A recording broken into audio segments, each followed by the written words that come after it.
Thank you for joining us for another Quick Hits conversation. I'm Dr. Robyn. With me today, I have Tim Hawks. He's the Managing Director of Unlimited Potential. He's a mental engineer and executive coach focusing on logical and practical solutions to challenging problems. He is based in the UK. I have Rabbi Yonason Goldson. He's the ethics ninja and the hitchhiking rabbi. He helps companies create a culture of ethics, and he's the founder and co-founder of two interesting podcasts.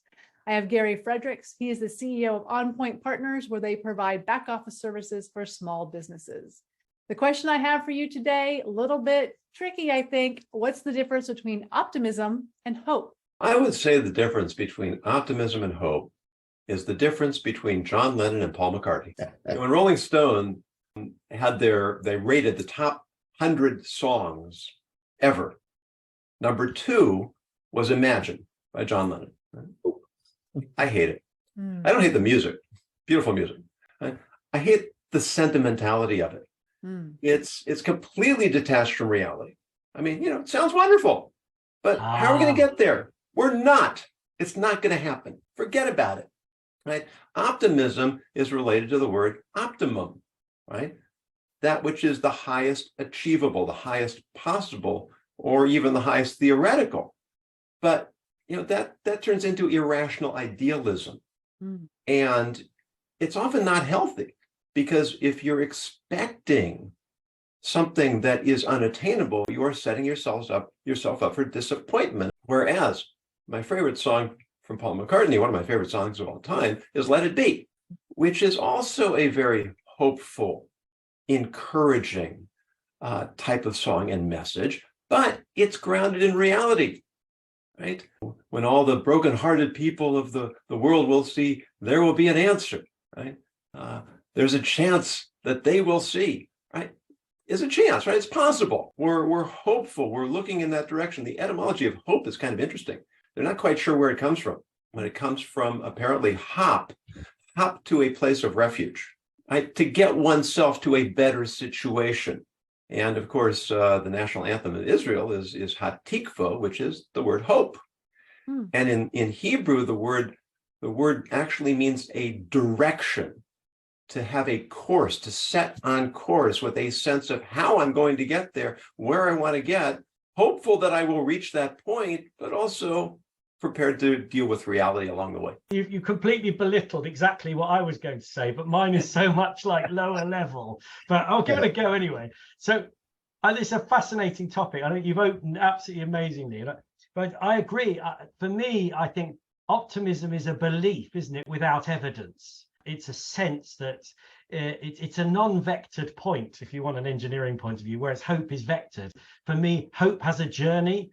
So, I hope I will be this. There's a sort of, it might not be a clear path, but there's a loose string that leads the end of your hope to where you are now. Whereas with optimism, there's no string, there's just nothingness.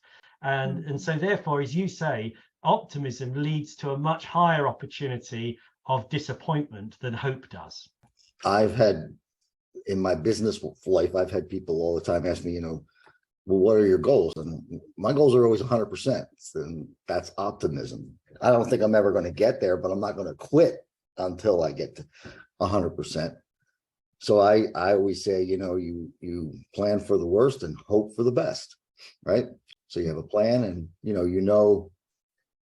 what I'm hoping for is that I can get to where I want to be, which is a reasonable place, not an impossible place. So for me, hope is that place I can control. I wonder whether it's a really good point there, Gary. I wonder whether hope is something you carry with you now that tells you you're going to get there, whereas optimism is something that you carry in the future that you may reach. For me, optimism is the general idea that this is going to turn out. It's going to work. I don't know how it's going to work. But I feel like hope can be a little more flippant, and like you can say, well, I hope so. And you just kind of, I'm not sure, but we'll see. I've got totally the opposite view of those two words. For me, hope is it will work out, but there's a string, as I say, there's an attachment between here and where I'm going. I think maybe I haven't got, maybe, I don't know. That's why you love these conversations. I do, yeah. And I like that, Tim, because it ties in with that idea of it there being a line, a direction. One of the meanings of hope is trust, right? Yes. I hope this will happen means I'm trusting. And if there's a basis for that trust, then it becomes a rational point of view, right? If I'm hoping, probably many of us bought lottery tickets a week or two ago when we had a 2 billion chance of winning $2 billion, and my wife already had the money spent. I wasn't really seriously contemplating the chance we would win. It's kind of fun to sit around. I mean, what do you get for your $2 of the lottery ticket? A 1 in 300 million chance. You get a day of dreaming.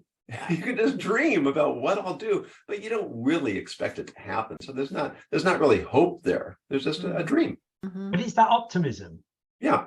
It is. Exactly. Yeah. Well, is it? I mean, that would really be optimism to think I'm going to win. Yeah. For me, there's a piece in there about hope has value to me in that it gives me something right now in terms of my belief system, my values, that will allow me to achieve that hope or not. I think something Gary said that I thought was interesting was something I hope for, I don't necessarily need to achieve. I might die before I get there, but that's okay. Now, is it the same for optimism? I'm optimistic about it. Feels different to me that optimism doesn't have that sense of journey to it. It's just a slightly vacuous feeling. Optimism to me was always a feeling. To go back to the Beatles and to John and Paul, I always thought John's music always gave me a headache because there's something was wrong and he was trying to fix it.